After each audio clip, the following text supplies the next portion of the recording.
ఆశ 6 గ్యారంటీల పేరుతో తెలంగాణలో కాంగ్రెస్ పవర్ లోకి వచ్చిందనేది అందరికీ తెలిసిన పచ్చి నిజం. అయితే 2 ఏళ్లలోనే కాంగ్రెస్ ప్రభుత్వం తీరుపై తీవ్ర విమర్శలు వస్తున్నాయన్న ప్రచారం కూడా నడుస్తోంది. ఇప్పుడు పరిస్థితి ఎలా ఉందంటే ఒడ్డు దాటేంత వరకు ఓడమల్లన్న, దాటిన తర్వాత బోడమల్లన్నగా తయారైనట్లుగా టాక్ అయితే నడుస్తోంది. గ్రౌండ్ లో కూడా అదే కనిపిస్తోంది కూడా.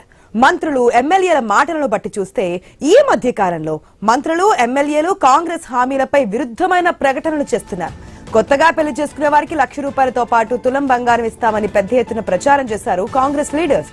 అయితే అధికారంలోకి వచ్చిన తర్వాత ఎక్కడా ఆ హామీని ఊసెత్తిన దాఖలాలు కూడా లేవు. అయితే ఈ మధ్య తులం బంగారంపై స్పందించిన మంత్రి జూపల్లి కృష్ణారావు బడ్జెట్ లేదంటూ చేతులెత్తేశారన్న ఆరోపణలు కూడా వినిపిస్తున్నాయి. తులం బంగారానికి డబ్బులు లేకున్నా మహిళలకు 2,500 ఇస్తామని, పెన్షన్ పెంచుతామంటూ మరొకసారి హామీ ఇచ్చారు ఆయన.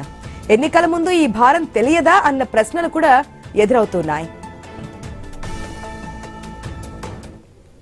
తులం బంగారం ఇస్తామంటే ఎక్కడ పోయింది అని మాట్లాడతాము. 2,500 రూపాయల పెన్షన్ ఎక్కడ పోయింది అని మాట్లాడతాము. తులం బంగారానికి అంటే మా కళ్యాణ లక్ష్మికి షాది ముబారక్ ఎంత ₹1,00,000 ఇస్తున్నాం. ఈ ₹1,00,000 ఇస్తే సంవత్సరానికి 4,000 కోట్లు ఖర్చు అవుతాం. తులం బంగారం ఇస్తే ఇంకో 4,000 కోట్లు ఖర్చు కావచ్చు. అంతే కదా, అది లక్షలు ఇది లక్షలు 10,000 కావచ్చు. 4,000 కోట్లు ఖర్చు అవుతుంది. అదే 2,500 రూపాయలు పెన్షన్ ఇవ్వాలంటే సంవత్సరానికి 10,000 కోట్లు ఖర్చు. 2 కలిపితే సంవత్సరం 15,000 కోట్లు. కానీ మీరు చేసిన అప్పుకు ఈ ప్రభుత్వం మళ్ళీ అప్పు తెచ్చి వడ్డీ కట్టాలి.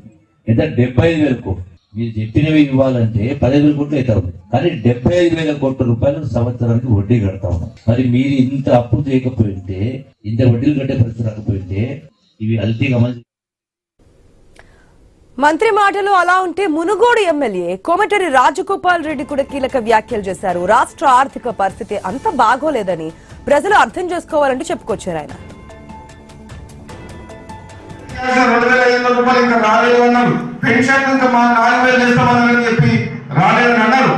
ఆ మాట వాస్తవమే. కానీ ఇక్కడ పరిస్థితి అత్యంత దారుణంగా ఉంది. రాష్ట్రం మంచిగా ఉంటేనే, గవర్నమెంట్ ఆర్థిక పరిస్థితి బాగుంటేనే రాష్ట్రంలో ఉన్న మహిళలు కానీ, యువకులు కానీ, రైతులు కూడా బాగుంటారు. ఇప్పుడున్న ఆర్థిక పరిస్థితిని చక్కదిద్దే వరకు ఇచ్చిన హామీ నెరవేర్చే విషయంలో కొద్దిగా ఆలస్యమైనా సరే మన మహిళలకు కానీ, మన ప్రజలకు కానీ మనం సర్ది చెప్పుకొని ముందు పోవాలి. కానీ ఈ రాష్ట్రాన్ని గత ప్రభుత్వం చేసినట్టు ఆత్మానం చేయొద్దు. రాష్ట్రాన్ని కాపాడుకోవాలి. ఇచ్చిన అప్పులు తీర్చుకొని రాష్ట్రాన్ని గాడిలో పెట్టాలి. ఈ ప్రజలకు అండగా ఉండాలని చెప్పి ఏకైక నిర్ణయంతో పనిచేస్తుంది కాంగ్రెస్ పార్టీ ప్రభుత్వం. అంటే ఈ విషయం వారికి ముందు తెలియదా? తెలిసినా కూడా అధికారం కోసం ప్రజలను తప్పుదో పట్టించారా అన్న ప్రశ్నలు వస్తున్నాయి. ఎందుకంటే ఏది చెప్పినా ఆర్థిక పరిస్థితి బాగోలేదు, అప్పులకే సరిపోతుందంటూ పదే పదే ప్రభుత్వ పెద్దలు, కాంగ్రెస్ ఎమ్మెల్యేలు చెప్పడంలో అర్థమేంటో తెలియదంటున్నారు సగటు ప్రజలు. ఇలాంటి పరిస్థితుల్లో అధికార పార్టీ నేతల కామెంట్స్ దేనికి సంకేతం? పవర్ అనుభవిస్తున్నాం ఇక చాలు అనుకుంటున్నారా? ఏది అమలు చేసినా చేయకున్నా ఈ 3 ఏళ్ల పవర్ గ్యారంటీ అనుకుంటున్నారా? ఎన్నికల ముందు చూద్దాం చేద్దాం అనుకుంటున్నారా? ఇక హామీల అమలుపై కాంగ్రెస్ చేతులు ఎత్తేసినట్టేనా? హామీలపై మాట్లాడవద్దని ప్రజలకు సంకేతాలు పంపుతున్నారా? లోకల్ ఎన్నికల్లో కాంగ్రెస్ కు బూమ్రాంగ్ అవుతాయా?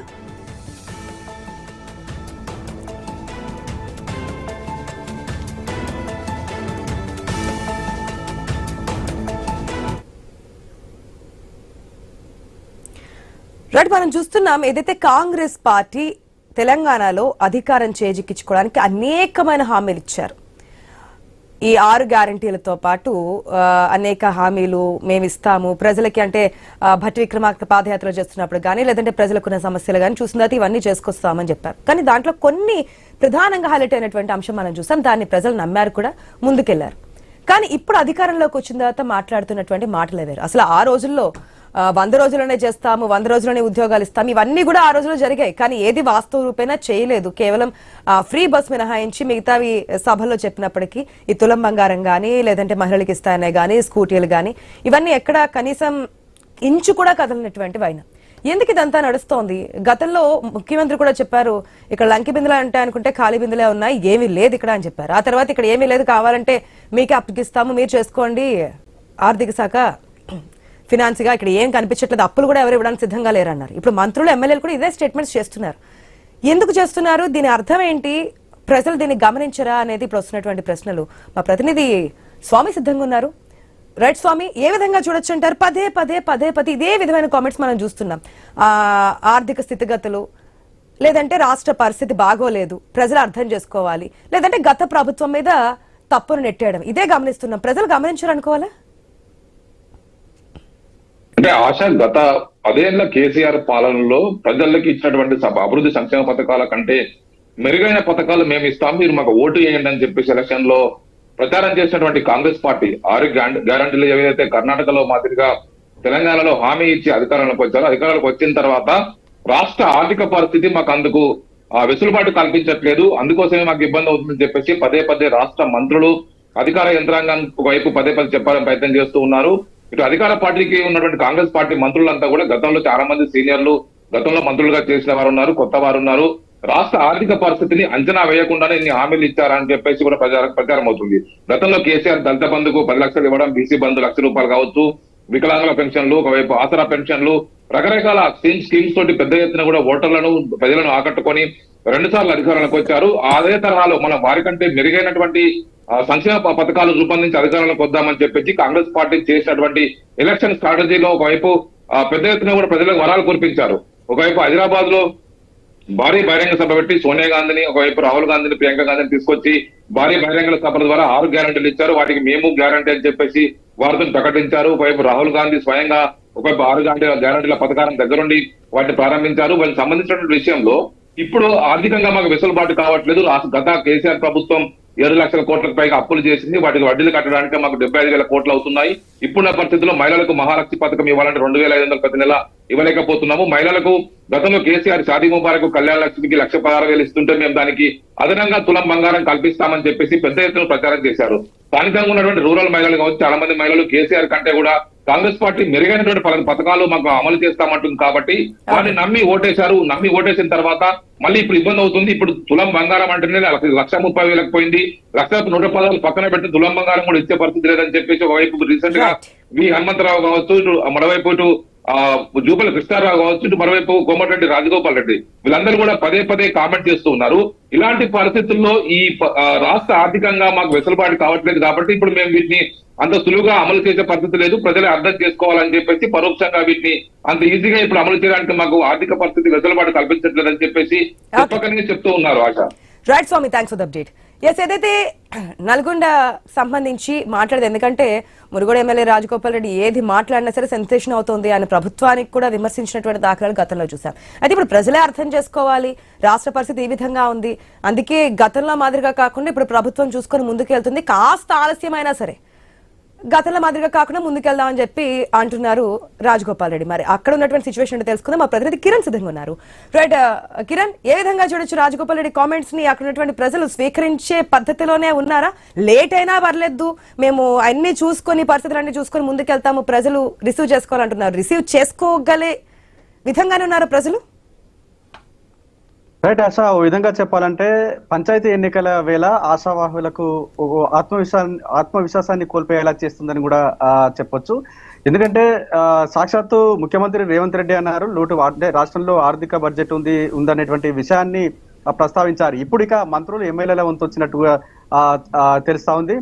మంత్రి జూపల్లి కృష్ణారావు కొన్ని కీలకమైన కామెంట్ చేశారు. తులం బంగారం ఇచ్చే పరిస్థితి లేదని కూడా ఆయన తేల్చి చెప్పారు. ఆ తర్వాత కోమటిరెడ్డి రాజగోపాల్ రెడ్డి కొన్ని పథకాలకు సంబంధించి ఇటు ఏదైతే 2,000 అంటే మహిళలకు ఎన్నికల హామీలో భాగంగా మహిళలకు ఇస్తామంటే 2,500 ఈ పథకం కావచ్చు, కొన్ని గ్యాస్ సిలిండర్ సంబంధించి కావచ్చు, కొన్ని పథకాలను ఉద్దేశిస్తూ కూడా ఆయన కీలకమైనటువంటి వ్యాఖ్యలు చేయడం జరిగింది. ఇది వృద్ధులు కావచ్చు, వికలాంగులు, అదేవిధంగా ఈ పెన్షన్ సంబంధించి కూడా 2,000 నుంచి 4,000 రూపాయల వరకు పెంచుతామని హామీ ఇచ్చిన మాట వాస్తవమే అంటూనే ప్రస్తుతం అయితే రాష్ట్ర ఆర్థిక బడ్జెట్ సరిగా లేదనేటువంటి అంశాన్ని అయితే లేవనెత్తుతున్నటువంటి పరిస్థితి అయితే ఉంది.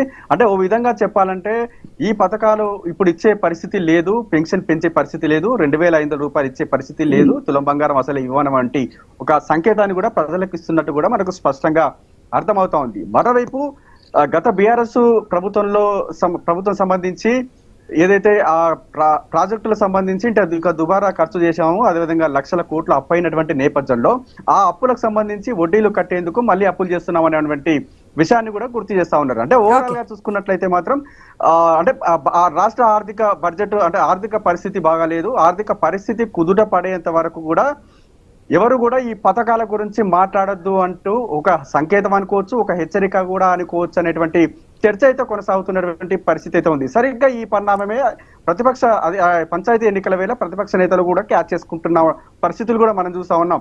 ఎందుకంటే రాష్ట్రం దివాలా తీసింది అనేటువంటి విషయాన్ని కూడా ఇండైరెక్ట్ గా మంత్రులు కావచ్చు, ఎమ్మెల్యేలు కావచ్చు, ఏకంగా ముఖ్యమంత్రి కూడా చెప్తున్నటువంటి సందర్భాన్ని కూడా ఇటు ప్రజల్లోకి తీసుకువెళ్లేటువంటి అవకాశాలు అయితే ఉన్నాయని చెప్పొచ్చు. ఆ నేపథ్యంలోనే ఇటు మంత్రులు కానీ ఎమ్మెల్యేలు చేస్తున్నటువంటి వ్యాఖ్యలు తాజాగా పంచాయతీ ఎన్నికల్లో పోటీ చేసేటువంటి ఆశావాదులకు ఒక విధంగా చెప్పాలంటే ఆత్మవిశ్వాసాన్ని దెబ్బతీస్తుందని కూడా చెప్పొచ్చు. Asha right Kiran, thanks for the update. So మొత్తంగా ఇది మంత్రులు, ఎమ్మెల్యేలు, సీఎం దగ్గర నుంచి చూస్తే ఇదే కామెంట్స్ కంటిన్యూ అవుతున్నాయి. మరి ప్రజలు ఉన్నటువంటి రియాక్షన్స్ ఏంటది కూడా తీసుకున్నాం. ఇప్పుడు పార్టీలకు సంబంధించి మాట్లాడదాం. మనతో పాటు ఎట్లా పార్టిసిపేట్ చేస్తున్నారు రాజుగౌడ్ గారు బీఆర్ఎస్ సంబంధించి, అదేవిధంగా కస్బా శ్రీనివాసరావు గారు ఉన్నారు టీపీసీసీ ప్రధాన కార్యదర్శి.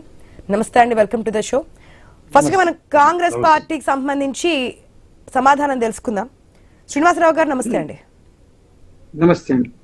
శ్రీనివాసరావు గారు, ఏ విధంగా ప్రభుత్వంలోకి రావడానికి అనేక హామీలు ఇచ్చారు, సమావేశాలు పెట్టారు, సభలు పెట్టారు, ఇవన్నీ చూసే కదా ఈ రోజు అధికారంలోకి వచ్చి కూర్చున్నారు, ప్రజలు నమ్మారు కదా. ఇప్పటికి ఇంకా గత ప్రభుత్వం చేసిన అప్పులంటే అవన్నీ తెలియకుండానే హామీలు ఇచ్చారా? అవన్నీ తెలిసిన తర్వాతే కదా రాష్ట్ర పరిస్థితి ఈ విధంగా ఉందని చెప్పి మేము కాంగ్రెస్ పార్టీ కోటేశామంటున్నారు ప్రజలు.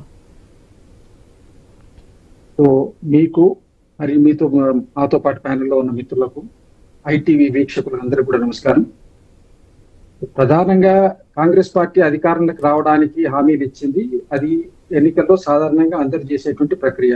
కాకపోతే హామీలను అమలు పరచడంలో కాంగ్రెస్ పార్టీకి ఉన్నటువంటి నిబద్ధత, దానికి ఉన్నటువంటి చరిత్రను ఒకసారి చూసుకోవాలి. ఆలస్యమైన పూర్తిగా చేసేటువంటి బ్యాక్గ్రౌండ్, చరిత్ర ఉన్నటువంటి పార్టీ కాంగ్రెస్ పార్టీ. ఏది ఎన్నికల్లో హామీ ఇచ్చినా దాన్ని పూర్తి చేయడానికి పూర్తి స్థాయిలో ప్రయత్నం చేస్తుంది. నేను విమర్శ కోసం చెప్పట్లేదు. దళితులకు 3 ఎకరాల భూమి ఇస్తా అన్నప్పుడు మరి అది అసాధ్యమైన హామీ అని కనబడలేదా? తర్వాత దళిత బంధు 10 లక్షల రూపాయలు ఎంతమందికి ఇవ్వగలిగారు? బీసీ బంధు అని అనేక పథకాలు ఎన్నికల కోసం వాళ్ళు మొదలు పెట్టిండ్రు. అదే విధంగా అన్ని పార్టీలు చేస్తూ ఉంటాయి.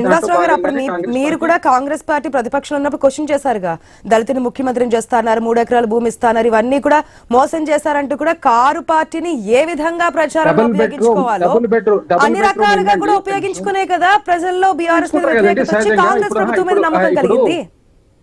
కాదు, కరెక్టే. 10 సంవత్సరాల్లో వాళ్ళు చేసిపోయినటువంటి విధ్వంసాన్ని దాన్ని పునర్నిర్మాణం చేయడానికి 2 సంవత్సరాల కాలం ఇంకా పూర్తి కాలేదు. ఈ డిసెంబర్ 9వ తారీఖు వస్తే 2 సంవత్సరాలు పూర్తవుతుంది. ఈ లోపు 2 సంవత్సరాల లోపలనే 9 సంవత్సరాల విధ్వంసాన్ని పూర్తిగా బాగు చేయలేదు. మీరు 100 రోజుల్లో చేయలేదు, 200 రోజుల్లో చేయడం ప్రశ్నించడం ఎంతవరకు సమంజసం చెప్పండి? 100 రోజుల్లో చేస్తామని చెప్పిన వాళ్ళు కాదు కదా శ్రీనివాసరావు గారు, 100 రోజుల్లో చేస్తామని చెప్పిన వాళ్ళు ఎవరు? ప్రజలు మీరు అడిగిన ప్రశ్నలకు నాకు సమాధానానికి ఒక 2 నిమిషాలు టైం ఇవ్వండి. మళ్ళీ మీరు ఎవరు చెప్పారు అంటే చెప్పింది కూడా నాయకులే కదా అని. అధికారంలోకి రాకముందు నాయకులే చెప్పిండ్రు 100 రోజుల్లో చేస్తామని హామీ ఇచ్చింది కూడా వారే కదా. 100 రోజుల్లో పనులు మొదలు పెట్టామండి. అనేకమైన సంక్షేమ కార్యక్రమాలు చేయనివి మీరు చెప్తున్న ఇంత హైలైట్ చేసి చెప్తున్నారు. చేసిన ఉచిత బస్సు ఒకటే కాక మిగిలిన ఇంద్రమ్మ ఇళ్లు కనబడట్లేదా? 70,000 ఉద్యోగాలు పూర్తి చేసిన కనబడట్లేదా? ఉచిత విద్యుత్ 200 యూనిట్ లోపు వాళ్లకు ఎంతమందికి వస్తుందో ఎంక్వైరీ చేయండి. మీరు గ్యాస్ సిలిండర్ అమలు కావట్లేదా? రుణమాఫీ జరిగింది 22,000 కోట్ల రూపాయలు. అది అది మీకు కనబడట్లేదా? మీ ప్రజలు చేసినవి ఉన్నాయి. ఇప్పుడు పూర్తిగా చేయకుండా ఉంటే మాట్లాడితే వేరు. వాళ్ళు 2014 మేనిఫెస్టోలో ఇంప్లిమెంట్ అధికార పార్టీ ప్రకారం మీరు చేసినవే చెప్తారు, ప్రతిపక్షంగా చేయనివే క్వశ్చన్ చేస్తుంటారు. గతంలో ఏదైతే చేస్తామన్న మాట రావట్లేదు కదా. రాష్ట్ర ఆర్థిక పరిస్థితి ఇది, చేయడానికి ఆస్కారం లేదు, అప్పులు తెచ్చుకోవడానికి కూడా ఆస్కారం లేదు, రావట్లేదు అనేది కదా ముఖ్యమంత్రి దగ్గర నుంచి మంత్రులు, ఎమ్మెల్యేల వరకు మాట్లాడుతున్నది. శ్రీనివాసరావు గారు, 1 నిమిషం. 3 లక్షల కోట్ల రూపాయల పెండింగ్ బిల్స్ ఉంచిపోయారు. ఆ విషయం కూడా ప్రస్తావన. 3 లక్షల కోట్ల రూపాయలు ఆ విషయం మీకు అధికారంలోకి రాకముందు తెలియదా అని చెప్పి అనేక సందర్భాల్లో మాట్లాడారు కదా. ధనిక రాష్ట్రాన్ని అప్పులు ఊబిగా మార్చేస్తున్నారని చెప్పి మాట్లాడింది కూడా కాంగ్రెస్ పార్టీయే కదా అన్నాడు. 1 నిమిషం అండి. రాజుగౌడ్ గారు నమస్తే అండి. నమస్కారం. ఇప్పుడు ఏ సంక్షేమ పథకాన్ని అమలు చేయకుండా ఆగడానికి గల కారణం గతంలో మీరు చేసినటువంటి అప్పులు, దానికి కడుతున్నటువంటి వడ్డీలు, అవన్నీ కూడా కోట్లలో ఉన్నాయి. ఆ కారణంగానే ఇప్పటికీ మేము ఇవ్వాల్సినటువంటి సంక్షేమ పథకాలు ఇవ్వలేకపోతున్నాం. ఇప్పుడు గాడిలో పెడుతున్నాము ప్రభుత్వాన్ని. ఆ తర్వాత కొంచెం లేట్ అయినా సరే ఇస్తాము అంటున్నారు. ఏది చేసినా సరే గత ప్రభుత్వం చేసిన తప్పిదం కారణంగా, గత ప్రభుత్వం చేసినటువంటి అప్పుల కారణంగానే జరుగుతోంది అనేది. నమస్కారం అండి. మనము 6 గ్యారంటీలు 420 హామీలు ఇచ్చి ప్రజలకు మోసం చేసి కాంగ్రెస్ పార్టీ అధికారంలోకి వచ్చిన సంగతి ఈరోజు తెలంగాణ ప్రజలకు మొత్తం కూడా తెలిసిపోయింది. వీళ్ళు మళ్ళా టిఆర్ఎస్ పార్టీ అప్పు చేసింది, టిఆర్ఎస్ పార్టీ బిల్లులు చెల్లించలేదు అని చెప్పేసి ఏదైతే గ్లోబస్ ప్రచారం చేస్తున్నారో, మేము మొత్తం 9.5 సంవత్సరాల పరిపాలన చేస్తే మేము కేంద్ర ప్రభుత్వం ఈరోజు లెక్కలు ఇచ్చింది రిజర్వ్ బ్యాంక్ ఆఫ్ ఇండియా, మేము కేవలం 2,83,000 కోట్లు అప్పు మాత్రమే చేసినాం. రెండోది, ఈ 24 నెలల రేవంత్ రెడ్డి గారి పరిపాలనలో 2 కోట్ల పైచిలుకు 2 లక్షల కోట్ల పైచిలుకు అప్పు చేసి ఒక్క వాగ్దానం 6 గ్యారంటీలో ఉన్న పెన్షన్ 4,000 గాని, లేకుంటే వికలాంగుల పెన్షన్ 6,000 గాని, లేకుంటే తులం బంగారం గాని, నెలకి 75,000 కోట్ల రూపాయలు వడ్డీలు కట్టడానికి సరిపోతుంది అంటున్నారు. అబద్ధం అండి, అది ఎంత అబద్ధం. ఇప్పుడు 2,50,000 కోట్ల రూపాయలు అప్పు తెచ్చిండు రేవంత్ రెడ్డి గారు. ఏ సంక్షేమ పథకం ప్రజలకు ఇస్తుందో మీరు చెప్పాలి. గతంలో 7 లక్షల కోట్ల వరకు అప్పులు చేశారు, దాని 75,000 కోట్ల వడ్డీ కట్టాల్సి వస్తుంది. ఈ వడ్డీలు కట్టడానికి అయిపోతుంది, ఇంక సంక్షేమం ఎక్కడ చేస్తామంటున్నారు. మరొక పాయింట్ రాజు గౌడ్ గారు, ఇప్పుడు జరిగినటువంటి జూబ్లీహిల్స్ బైపోల్ లో కూడా క్లియర్ గా ప్రచారంలో ఏం చెప్పారు ప్రజలకి, మీరు గనక కాంగ్రెస్ పార్టీకి ఓటు వేయకపోతే గనక క్వశ్చన్ చేయడానికి ఆస్కారం ఉంటుంది, అప్పుడే మీకు కావాల్సిన సంక్షేమ పథకాలు వస్తాయని చెప్పి ఏదైతే రాష్ట్ర ఆర్థిక పరిస్థితి గురించి ముందు నుంచి చెప్తున్నారు కదా కాంగ్రెస్ నాయకులు, ఇక్కడ లంకి బిందెలు లేవు, ఖాళీగా ఉన్నాయి, రాష్ట్ర ఆర్థిక పరిస్థితి ఇది అని చెప్పి. సో ప్రజలు అర్థం చేసుకుంటారు అనుకోవాలా, లేకపోతే ఏంటి దాని ఆన్సర్ ఏంటి? జూబ్లీహిల్స్ ఎలక్షన్ వేరు, ఆ ఎలక్షన్ లో ఎంత దౌర్జన్యం, ఎంత డబ్బు, ఎంత అధికార దుర్వినియోగం చేసిన సంగతి మనందరూ కూడా తెలుసు. ఒక డిప్యూటీ సీఎం పోయి పోలింగ్ బూత్ కాడ నిలబడి ఓట్లు వేపించే దుస్థితి కాంగ్రెస్ పార్టీకి వచ్చింది. సరే, డబ్బు మదం తోటి ఏదో మాయమాటలు చెప్పి ఆ ఎలక్షన్ లో గెలిచిన ప్రజలు అర్థం చేసుకుంటారు అంటున్నారు, అది పాయింట్. అర్థం చేసుకునే కదా, ఇప్పుడు మాకు అర్థం చేసుకొని వాళ్ళు మాకు 75,000 ఓట్లు వేసిరు. వాళ్ళు చేసిన ఒక దౌర్జన్యాలకు అక్కడ ఉన్న పరిస్థితులను బట్టి అక్కడ ఓట్లు వేసింది తప్ప ఒక జూబ్లీస్ గెలిచినంత మాత్రం మేము ఒరిగేది లేదు. మేము ఇప్పుడు ఇంకా ఎన్నికలు ఉన్నాయి కదా, ఇప్పుడు గ్రామ పంచాయతీ ఎన్నికల్లో కాంగ్రెస్ పార్టీ నాయకులు ప్రజల్లో తిరిగే పరిస్థితి ఉండదు. ఎందుకంటే ఒక్కొక్క మహిళకు నెలకు 25,000 అన్నారు. ఈరోజు 24 నెలలు లెక్క చొప్పున 60,000 ఒక మహిళకు బాకీ. వీళ్ళు రైతు భరోసా 2 దఫాలు బాకీ, పెన్షన్దారులకు 2,000 చొప్పున 24 నెలలు బాకీ. ఇవన్నీ కూడా ప్రజల్లోకి తీసుకెళ్తాం. ఈ రోజు మీరు మంత్రులు వచ్చి ఇప్పుడు ఎన్నికలు వస్తున్నాయనే ఉద్దేశంతో మీరు దయచేసి అడగకుండి ఈ కేసీఆర్ చేసినప్పు, టిఆర్ఎస్ చేసినప్పు అంటారు. మీరు ఒక్కటి గుర్తుపెట్టుకున్నారండి, ఈ ఐ న్యూస్ ద్వారా నేను చెప్పేది ఒకటి ఏమంటే, ప్రజలకు మేము ఏ రోజైతే తెలంగాణలో మేము అధికారంలోకి వచ్చినామో ఆ రోజు కేవలం ఈ రాష్ట్రంలో ఉన్న ఈ రాష్ట్ర ప్రభుత్వం ఉన్న ఆస్తులు కేవలం 5 లక్షల కోట్లు.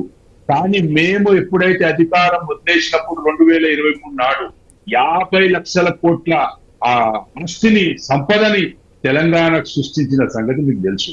ఈ రోజు మేము 2,73,000 కోట్లు అప్పు చేసి మేము రైతు బంధు ఇచ్చినాం, రైతు బీమా ఇచ్చినాం, రుణమాఫీ చేసినాం, పెన్షన్లు ఇచ్చినాం, కళ్యాణ లక్ష్మి ఇచ్చినాం, కాలేజీలు కట్టినాం, కలెక్టర్ ఆఫీసులు కట్టినాం, మెడికల్ కాలేజీలు కట్టినాం, రోడ్స్ వేసుకున్నాం. హైదరాబాద్ ను ఈరోజు ప్రపంచ పటంలోనే మొదటి స్థానంలో ఉంచే విధంగా ప్రయత్నం చేసిన పార్టీ అధికారం మాది. అధికార పార్టీ కాబట్టి మరొకసారి అడుగుదాము, ఎప్పటికల్లా చేసే అవకాశం ఉందనేది. శ్రీనివాసరావు గారు, కాస్త లేట్ అయినా చేస్తామంటున్నారు అంటే మళ్ళీ ఎలక్షన్స్ వచ్చే టైంకి ఇప్పటికే 2 years అయిపోతుంది కదా, ఇంకెంత మీరు చెప్పిన టైంకి నవంబర్ ఎండింగ్ లో ఉన్నాం, గట్టిగా చూసుకున్నా 10 రోజులు ఉంది ఇంక 2 years కంప్లీట్ అవ్వడానికి. అంతే 2 years కంప్లీట్ అవుతుంది.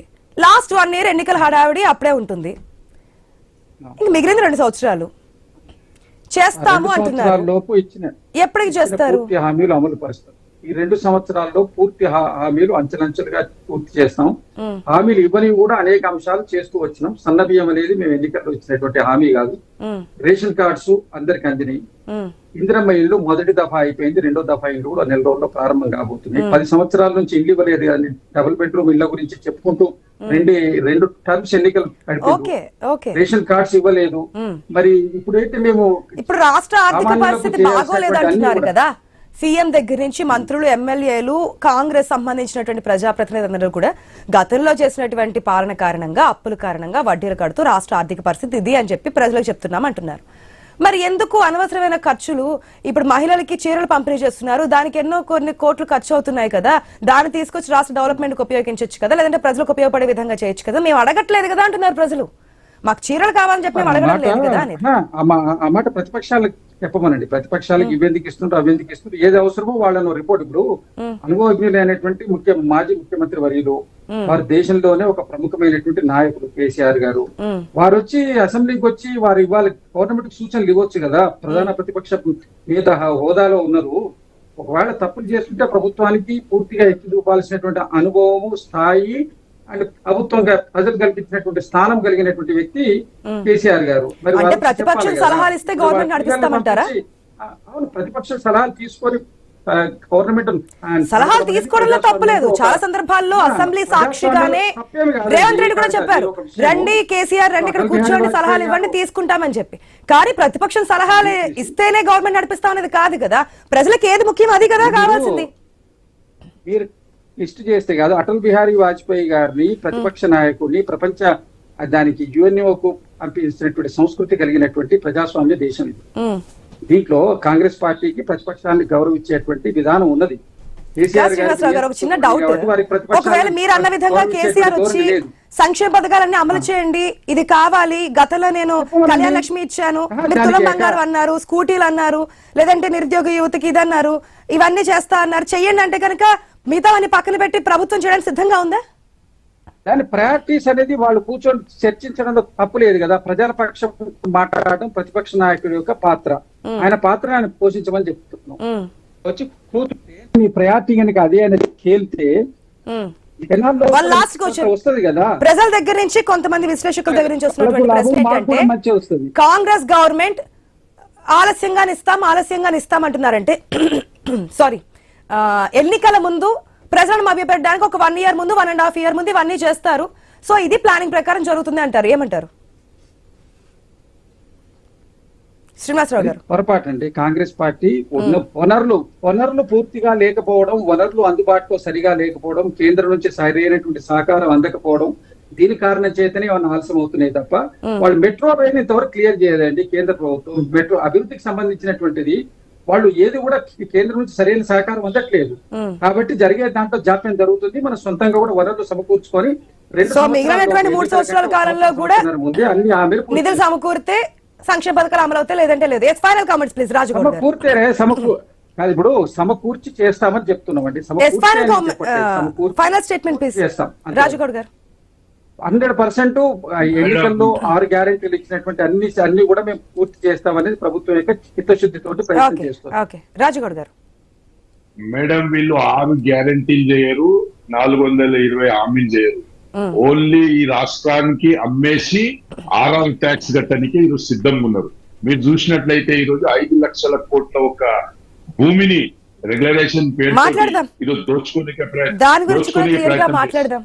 మేము ఒకటి చెప్తున్నాము, వీళ్ళది Gajwel SC ST, Chevella SC ST declaration ఏమైంది, వీళ్ళది కామారెడ్డి బీసీ డిక్లరేషన్ ఏమైంది, ప్రియాంక గాంధీ గారి యువత డిక్లరేషన్ ఏమైంది, మైనార్టీ డిక్లరేషన్ ఏమైంది, రైతు డిక్లరేషన్ ఏమైంది.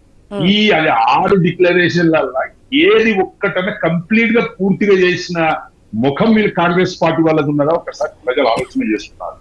వీళ్ళు పచ్చి మోసం చేసేది. చేస్తామంటున్నారుగా, ప్రజలు ఒప్పిస్తామంటున్నారు, ప్రజలు మా వైపు ఉన్నారంటున్నారు. చూద్దాం, ఎలక్షన్స్ పంచాయత్ ఎలక్షన్స్ కూడా ముందుకు వస్తున్నాయి కాబట్టి పంచాయత్ ఎలక్షన్స్ లో భవితవ్యం తేలబోతుందిగా, ఎవరు ఎటు పక్క అనేది వెయిట్ చేసి చూద్దాం.